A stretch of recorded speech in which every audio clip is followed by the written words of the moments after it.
Apanya yang udah ngerekam? Pakai kata pakai kata ini pembuka dulu. Selamat berjumpa kembali.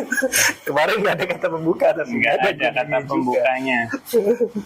Tahu-tahu kok tas aja. Hari ini hujan. Hari ini hujan. Jakarta udah berapa hari ini hawanya hawa malas ya. Males ngapa-ngapain, gue juga males ngapa-ngapain. Mau berangkat aja kayaknya, ya Allah, kok hujan, ntar basah. Udah kan nggak masalah ya. Orang cuma duduk habis itu nungguin toko doang, ribet amat kayaknya. Bener juga, kan apa ya?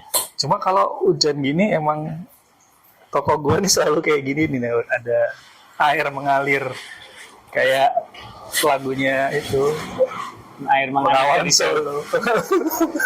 Terus lu pasti gatel kepengen ini kan, ngepel-ngepel. Iya. Pakai dorongan karet itu emang paling itu satisfying. Harus diakui itu satisfying loh. Bisa. Gue gak tahu kenapa. Jadi dulu zaman gue SD, si apa namanya, ada kalau orang yang biasa beres-beres dipanggil Pak Bon gitu kan. Mungkin dari Pak Kebon gitu kali ya. Itu kalau hujan tuh tiba-tiba dia kelilingnya itu disorong-sorong gitu kan. Gue ngeliatin kok, ya orang kerjanya kok ini enak banget ya, gue jadi pengen kerja kayak gitu. Bener, satisfying banget itu. Dorong air segitu banyaknya langsung masuk ke guternya gitu. Nah untungnya di sini kan juga ada guternya tuh, jadinya bisa langsung kebuang. Tapi itu jangan-jangan apa maksudnya? Mekanisme yang membuat jadi tenang. Mekanisme yang bikin jadi tenang. Iya, jadi ada buku. Waktu itu dibahas di podcastnya Raditya Dika. Yang kalau lu punya masalah, terus lakukanlah hal yang repetitif. Lu, iya, jadi kalau dia ini nyuci piring itu kayak yang sambil ngawang-ngawangan pikiran gitu kan. Tapi ada kerjaan repetitif mungkin yang lo nggak harus menyenangkan. Tapi gue nggak seneng sih. Tergantung bungkuk lagi. Berarti itu masalah di ininya kan, wastafelnya yang kurang ergonomis. Kalau wastafelnya ergonomis, tapi itu standar. Nyuci piring standarnya emang segitu. Kan gue kan gue emang waktu pas terus gue nggak tahu sih di apartemen gue juga kayak gitu, di rumah gue sekarang juga kayak gitu. Iya, kenapa ya? Ukurannya sama sebenarnya. Kenapa ya? Padahal udah ketahuan kalau itu nggak ergonomis loh. Harusnya itu udah ergonomis. Ya tapi kan kalau buat nyuci piring bikin punggung beke, nggak tahu juga sih tapi yang benar itu udah ergonomis gitu loh. Atau mungkin emang piringnya aja yang kebanyakan ditumpuk seminggu. Bisa jadi. Berarti memang mungkin menyenangkan kalau piringnya cuma 5 gitu. Tapi cepat selesai. Terus lupa. Terus ingat lagi sama masalahnya. Tapi yang pasti piringnya jangan yang santan-santan. Soalnya susah. Hah? Susah, Ki. Kenapa? Jadi lebih panjang ininya kan, waktu membilas dan sebagainya. Gue paling benci itu kalau ada habis gue makan santan-santan apa. Santan itu sebenarnya nggak masalah minyaknya. Nih ya itu. Tapi kan santan-santan nggak selalu minyakan. Iya. Iyalah. Yang santan yang minyaknya banyak itu yang masalah tuh, kayak apa namanya, rendang gitu kan. Bener itu kan minyaknya keluar sampai wah gitu kan. Opor aja nggak segitunya. Opor kan cair, lebih enteng, lebih. Ya tapi kalau misalnya piring lo plastik gitu kan, ya iya itu masalahnya Pak, masalahnya itu gue piringnya plastik kan. Sama ketahuan kalau miskin. Gue gak nyebut begitu ya. Gue lebih berpikir karena kalau piring plastik kenapa kok susah sama minyak gitu kan. Iya sih bener. Soalnya kan ini mungkin logika tebak-tebakan kalau menurut gue.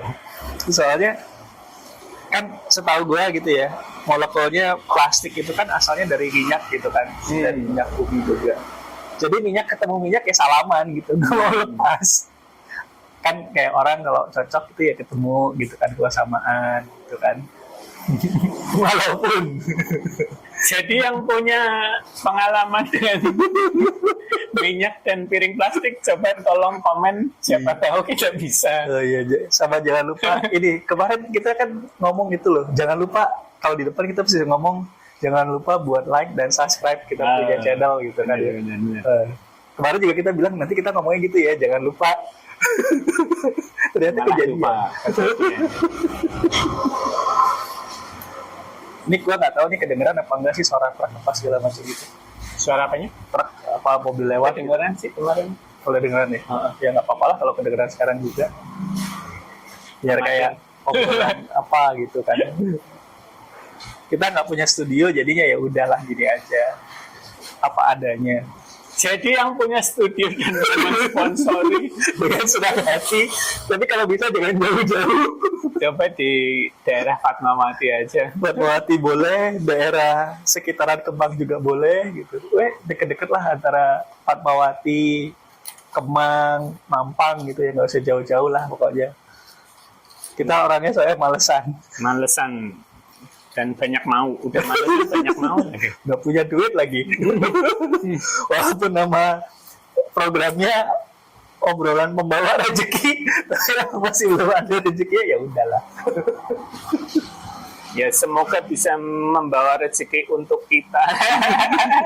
Untuk yang mendengar juga semoga banyak rezeki. Amin. Jadi Gue hari ini ada sedikit khawatir karena Cek Oyen belum nongol sampai sekarang. itu, padahal gua kangen Cek Oyen. Padahal ini datang ke sini ke tempat gue bukan mau bikin ngerekam ginian, tapi pengen lihat Cek Oyen ya. Jadi Cek Oyen belum kelihatan dari pagi gue nyampe ke sini. Sampai siang tadi juga Jumatan gue coba manggil-manggil di jalan nggak nongol. Terus tempat tidurnya ada yang pipisin. Nah, Nah itu gue curiga dia dikejar sama Jadi- pejantan. Mudah-mudahan dia cepat-cepat bisa pulang lah, nggak diungkap sama pejantan. amin. Pejantan, Kasihan. semua kucing pejantan memang red flag. Ingat itu. Nggak ada itu kucing pejantan yang mau tanggung jawab ngurusin anak ya. Ingat buat kucing-kucing yang dengar podcast Kucing ini, yang dengar ingat itu. jangan lupa. Jangan lupa pejantan cowok-cowok kucing itu Itu red flag fakta itu. semua. Maunya enak-enak aja. Kalau enak-enak biasanya maunya garing ya, Yes. Biarin aja. Ini kita udah unscripted, uncut, jadi ya udahlah gitu. Emang mentah lah di sini. Soalnya kadang-kadang yang mentah itu kan juga mahal tuh, kayak sushi, sashimi gitu kan. Coba bayangin, bakso gitu kan yang udah mateng 15.000 gitu kan, berapa 5 biji itu biasanya kan. Sushi sashimi deh, sashimi 5 potong nggak dapat 15.000, nggak dapat kayak kertas mungkin. Bisa bakso kalau wagyu Ki. Mahal wagyu. Tapi ada nggak ya? Jangan-jangan ada kali bakso wagyu gitu di mana, entah di mana. Kayaknya gue pernah nonton apa ya. Soalnya kayak itu beat the purpose of wagyu gitu loh. Wagyu itu sebenarnya kalau menurut gue daging yang harus lo savor dalam keadaan bentuk dagingnya gitu. Dimasak sederhana, nggak terlalu banyak bumbu gitu ya. Itu lo bisa nikmatin tekstur dagingnya, terus bisa nikmatin rasa rasa dagingnya juga gitu kayak gimana. Kalau udah terlalu banyak bumbu gitu kayak misalnya itu sih kalau misalnya pergi ke restoran all you can eat yang harganya di bawah 150.000 per orang gitu kan, sekarang kan banyak tuh yang kayak gitu. Itu rasa dagingnya udah hampir nggak berasa gitu kan, yang lu rasain cuma bumbunya doang gitu. Iya, Padahal beda sih.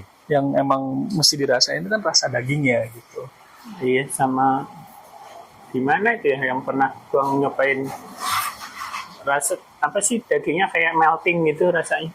Nah, ada yang orang nganggap kalau itu wagyu, padahal itu bukan, namanya dagingnya melting. Oh, Nah, ini pengetahuan daging ya teman-teman ya. banget. Jadi Oki ini Sekarang sih masih ngerjain ini akun buat toko daging gitu. Cuma ini bulan terakhir jadi udah nggak diperpanjang. Tapi pengetahuan saya masih tetap ada gitu karena emang pada dasarnya gue seneng sama daging-dagingan, suka pengetahuan daging-dagingan, proses masak daging tuh gue seneng, gue tertarik gitu. Kalau kalau channel YouTube tuh gue suka nonton ada namanya si ini Google Food. Oh, tuh keren. Belum pernah. Dia eksperimennya aneh-aneh. Jadi dia obsesi untuk memasak daging yang empuk dan nikmat dengan rasa yang enak gitu kan. Dia biasanya suka bikin dry age gitu guys. Nah, diolesinnya macam-macam. Kalau dry age kan biasanya kan cuma cuma didiemin atau digaremin atau nggak digaremin malah mungkin. Gue lupa digaremin kalau gue nggak salah, terus dicuci lagi, habis itu ditutup pakai alat tertentu, pakai plastik tertentu gitu ya. Ada yang modelnya pakai plastik atau yang pakai lemari khusus buat menjaga humidity-nya dan sebagainya gitulah. Nah nanti tuh dagingnya tuh bakal bagian luarnya tuh bakal jadi kering gitu kan. Oh berarti pakai garam sih kayaknya. Ya biasanya bikin ini bisa garam. Bisa juga sih. Nah, kalau si Guga ini progresif banget. Pernah dia bikin pakai micin. Nanti. Terus? Enak banget katanya. Umami to the top katanya. Percaya sih micin gitu kan.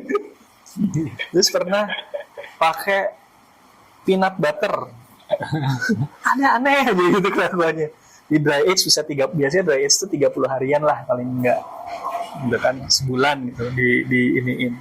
Dia biasanya bisa dibandingin sama dry age yang asli, istilahnya kontrol kalau istilahnya dia. Jadinya emang yang biasanya aja lah gitu, yang dry age yang biasanya aja. Cuma kenapa daging dry age itu mahal gitu ya? Karena kalau misalnya kita dry age itu penyusutannya bisa sampai mungkin bisa lebih dari 30% kali beratnya tuh susut. Dan itu nggak kepake jadinya. Karena kan kalau dry age bagian luarnya jadi kering, itu masih dibuang tuh. Karena rasanya nggak enak tuh, mesti dibuang. Sisanya cuma bagian dalamnya doang yang moist yang dimasak gitu. Tadi sebenarnya waktu pas sebelum kita mulai ngerekam, ada peristiwa yang harusnya kerekam sih, yang gue kesalkan karena tidak kerekam. Maksudnya kentut? Iya. Lagi nggak kepengen kentut, maaf loh. Itu lebih natural gitu, kayak tiba-tiba lagi ngobrol, aduh gue gak tahan nih, kenapa gue pengen kentut gitu. Mana suaranya kenceng lagi tadi. 3 kali ya kayaknya. Orang sekali doang. Kalau gue kadang-kadang bisa berturut-turut tuh sayang gitu loh, cuma sekali. Rugi. Berarti ini hat-trick ya? Hat-trick tapi kentut. Maaf kalau emang nggak bermutu ya, emang obrolannya ya begini aja gitu. Nggak usah terlalu mikirin negara, nggak usah mikirin yang lain-lain. Walaupun kita juga berduka ya sama teman-teman, sama saudara yang ada di Sumatera sana ya, sama Kalimantan. Banyak sekali yang lagi musibah. Ya ini mungkin tanggalnya sekarang di bulan Desember ya. Sekarang kita tanggal 19. Kemarin kan bencananya tanggal berapa tuh? Di awal-awal Desember ya. November kok. November ya? November akhirnya. Tapi kemarin gue salut sama ada salah satu perusahaan forwarder kargo gitu ya. Perusahaan kargo yang bikin program, dia akan ngirimin lu punya donasi selama beratnya di bawah sampai 10 kilo gratis. Itu keren banget kalau gue bilang. Tuh dia kayak ya emang itu CSR yang paling bener sih menurut gue. Nggak cuma cari untung doang, tapi emang dia balikin lagi ke masyarakat di saat emang orang butuh. Dan emang kelihatan minatnya orang Indonesia tuh sebenarnya kalau yang kayak begitu-begitu tuh lumayan ini ya, cukup tanggap. Cepet tanggap, cukup empatinya cukup banyak gitu kan. Apalagi kalau misalnya ditambah ditekenin pemerintah bla bla bla bla gitu, itu pasti lebih kenceng lagi. Harusnya kita nggak ngomongin politik ya di sini ya, nggak jadi deh. Tapi menurut gue balik lagi ke CSR-nya keren sih. Gitu. Iya. Gue kalau punya perusahaan juga gue pengen yang bisa kayak begitu. Gitu. Amin. Ya siapa tahu di luar sana ada yang dengar tiba-tiba oh ya Kita mau diurusin buat perusahaan yang bisa begitu ininya, oh ya boleh, alhamdulillah. Tapi jangan lupa mesti like dulu sama subscribe dulu. Dimulai dari sana baru bisa kita ngobrol ya kalau bisa gitu. Tapi apa? Misalnya lu diberi kesempatan punya perusahaan, lu kepengen perusahaan apa ya? Apa? Ini sebenarnya kayak yang gue jalanin sekarang nih, gue happy, cuma pendapatannya rezekinya belum maksimal aja kalau menurut gue gitu. Dari sini pun gue udah bisa istilahnya balikin lagi ke daerah sekitar lah gitu buat apa namanya yang udah berkontribusi buat pendapatan gue, ya gue balikin lagi juga walaupun nggak banyak gitu ya, Ya, ke sekitarnya gitu. Salah satunya itu miara Ceoyen yang liar tadinya gitu kan, ya udahlah gue piara gitu. Pengen bentar, ada truk lewat. Iya. jadi gue ini mungkin yang dengerin masih mikir ini tempatnya bentukannya kayak apa, kok tiba-tiba ada truk lewat, emang kok rekaman apa di pinggir jalan, apa nggak ditabrak orang. Kalau di tengah jalan ditabrak orang Iya sih. Di pinggir masih mending ya. Masih mending. Kita nggak diklaksonin juga. Untungnya makanya teman-teman nggak dengar klakson banyak itu karena kita nggak di tengah jalan, di pinggir jalan. Jadi kembali lagi ke CSR. Ya intinya apa sih maksudnya? Sebenarnya kontribusi kecil pun ya banyak membantu lah sebenarnya. Nggak ada yang sia-sia sebenarnya. Iya. Gue Yang setuju. kecil aja juga nggak apa-apa Kan sebenarnya sih. nggak harus semua mulai dari yang langsung besar gitu kan. Dijalanin dulu aja. Yang jalanin yang bisa dijalanin kan, kalau nggak mulai juga nggak akan jalan gitu kan. Kalau lu dikasih kesempatan gitu, apa yang lu mau? Kalau dulu kan setahu gue lu pengen jadi petani strawberry gitu kan. Iya ya, kayaknya begitu ya. Tetap mau jadi petani strawberry. Lu dikasih, oke. Tapi dengan kemajuan teknologi, Ki. Tapi udah ada belum sih? Maksudnya, apa kuih? Aduh. Semprotan tangan ya. Lo kenapa seneng buat pakai hand sanitizer gitu sih? Enggak kan. Kalau di gereja, kalau mau terima komuni, ini dulu biar tangannya bersih. Oh, jadi kebiasaan gereja dibawa. Iya. Luar biasa. Biar kelihatan sebagai anak alim ya. Iya, padahal mah ini sebenarnya dari zaman COVID ya, karena COVID kan mesti zaman itu Semuanya masih semprot-semprot gitu kan, ya. jadi kebiasaan aja. Tapi menurut lo zaman COVID itu membawa kebiasaan baik yang lumayan bagus ya. Sampai sekarang even gue sendiri juga dikit-dikit gue cuci tangan, dikit-dikit gue cuci tangan. Bener sih. Walaupun yang untung jadi perusahaan sabun cuci tangan gitu kan, tapi ya udahlah gitu. Karena menurut gue juga kayaknya emang bener kok harusnya kayak begitu gitu kan. Nah itu, jadi apa sih waktu ya pokoknya tradisi nggak tahu ya kalau di luar Jawa atau gimana. Kalau di Jawa gitu kan zaman dulu itu rumah-rumah di depan itu dikasih kayak kendi air gitu loh. Dibuat ininya. Sebelum lu masuk itu cuci tangan dulu gitu-gitu. Terus oh iya benar sih kayak zaman dulu begitu ya. Zaman sekarang enggak. Zaman sekarang ada keran di luar buat nyiram tanaman. Salah-salah ngejos gitu, basah semua bajunya. Aduh. Oh, di rumah gue kemarin tuh ada anak kucing. Nggak tahu siapa lagi ada yang buang tuh. Cuma kayaknya udah keusir sama kucing-kucing gue gitu. Oh nggak mau. Sempat diobrolin sama si Suyai, kucing yang kecil. Terus ditakut-takutin sama si Jampong. Terus akhirnya kayaknya dia nggak mau lagi ke rumah gue itu kucing. Karena mungkin kucing gue udah ngerasa ini rumah udah sumpek, nggak usah ditambah-tambahin lagi gitu. Tuh kan, bener. Jampong itu cowok apa cewek? Cowok. Nah, tuh kan dibilang kucing cowok itu red flag. Tapi jampong itu udah steril ya. Jadi Steril ya. nggak segitunya, nggak begitu dia. Walaupun dia tinggal sama 3 betina yang lainnya gitu ya. Tapi dia selalu sama satu tuh. Nempel terus sama si Hima. Oh tuh nempel banget tuh sama Hima. Kayaknya yang bucinnya si Hima sih sebenarnya sama Jampong.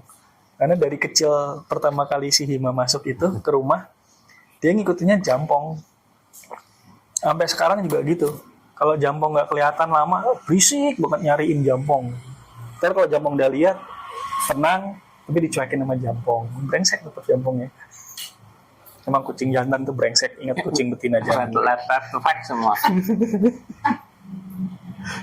Ini kita nanti kalau di upload gitu ngomong-ngomong kayak kata-kata breng-breng gini di Orang ngerti caranya. kalau sama kita mungkin agak usah. Emang Tapi apa dia ada foto itu emang nggak? iya ya, nggak boleh ngomong. Aku nggak tahu gitu kan. Kan buka, nggak tahu juga sih ya. Orang Apa mungkin tiba-tiba di auto silent gitu dari sana kan bisa aja gitu. enggak sih, itu mah dari kitanya. Oh. Ya kali aja sekarang dengan kecanggihan AI gitu kan, nggak pernah tahu. Ngomong-ngomong soal AI gitu kan, sesuatu hal yang dekat sama itulah gitu. Gue akhirnya berhasil menginstal salah satu software gratisan yang mendukung satu software gratisan lagi. Apa itu? Affinity namanya. Oh. Akhirnya berhasil gue install. Setelah sekian lama gue cobain, kenapa nggak bisa. Affinity susah diinstal. Mungkin nggak tahu ya, karena gue punya di laptop gue mungkin udah terlalu tua. Oh. Terus karena dia tuh harus, kalau misalnya mau install lo harus klik dulu untuk dia masuk ke browser. Dari browser lo harus login ke parent company-nya dia si Canva kan. Nah dari kemarin tuh gue udah install buat login ke dari browser ke Canva-nya tuh nggak bisa gitu. Sampai akhirnya gue memilih untuk coba ganti pakai browser defaultnya. Gue ganti dulu jadi browser lain. Kemudian gue pakai Chrome, gue ganti jadi pakai Safari, akhirnya bisa. Dan akhirnya udah bisa keinstall. Keren sih menurut gue nih software. Gue sampai ngerasa Photoshop dan Illustrator bahaya nih.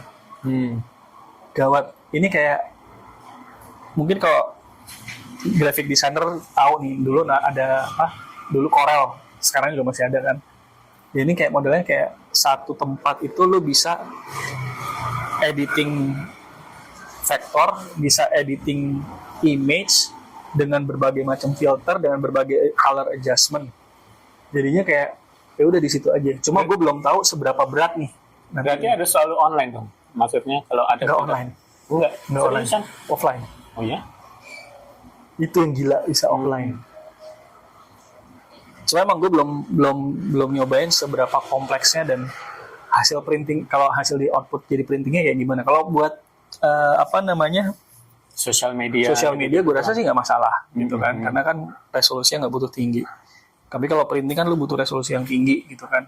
Itu gue belum nyobain sih. Ini gue lagi mau coba bikin flyer pakai itu. Kalau emang hasil cetakannya oke ya gue akan terusin sih, gue pakai itu dulu gitu. Tapi harus ini OS-nya mesti update ya? Apa enggak? Apa yang lama juga bisa? Jadi gue punya tuh pakai apa ya? Lupa deh.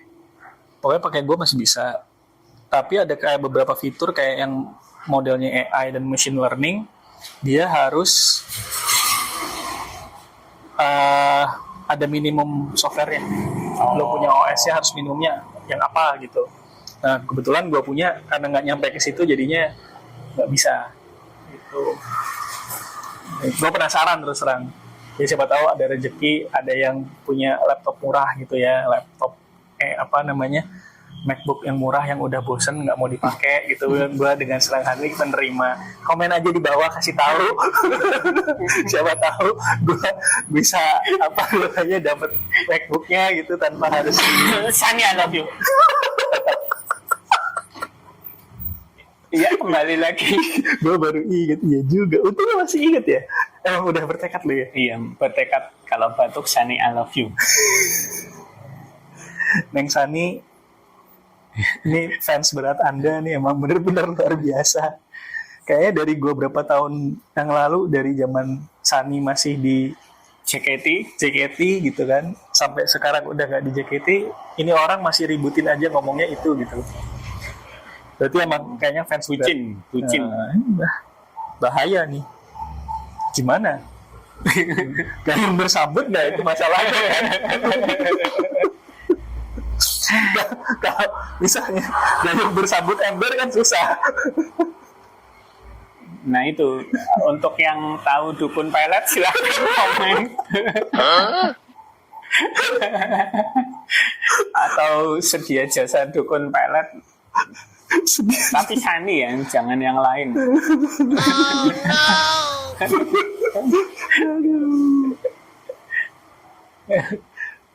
Jadi lu kemarin ngapain aja, Yus? Selain goler-goleran dan malas-malasan. Beneran deh, gue nggak ngapa-ngapain lagi, nggak tahu, males banget gitu ya. Cuman main game pun males gitu. Heran kan?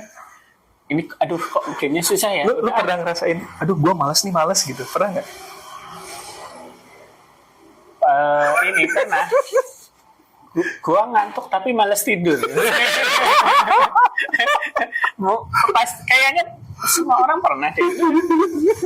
Gua ngantuk tapi kok kayaknya males tidur gitu loh. Kalau itu masih bisa. Enggak, tapi kalau aduh kok gue males banget ya untuk males gitu. Males banget untuk males. Kayaknya enggak sih, belum pernah. Itu kayak level bos tertinggi, level kemalasan bos tertinggi. Udah sangat kabur batas antara malas dan tidak malas. Aduh, gila. Itu kalau sampai ada orang yang gila gue males banget untuk males nih, gimana ya gitu. Nggak kepikiran sih gue tuh. Paradoksnya tingkat tinggi emang gue. Paradoksnya tingkat tinggi. Itu mungkin udah nyampe pencerahan gitu kayaknya. Nggak ngerti itu. Bersambung ke episode 3.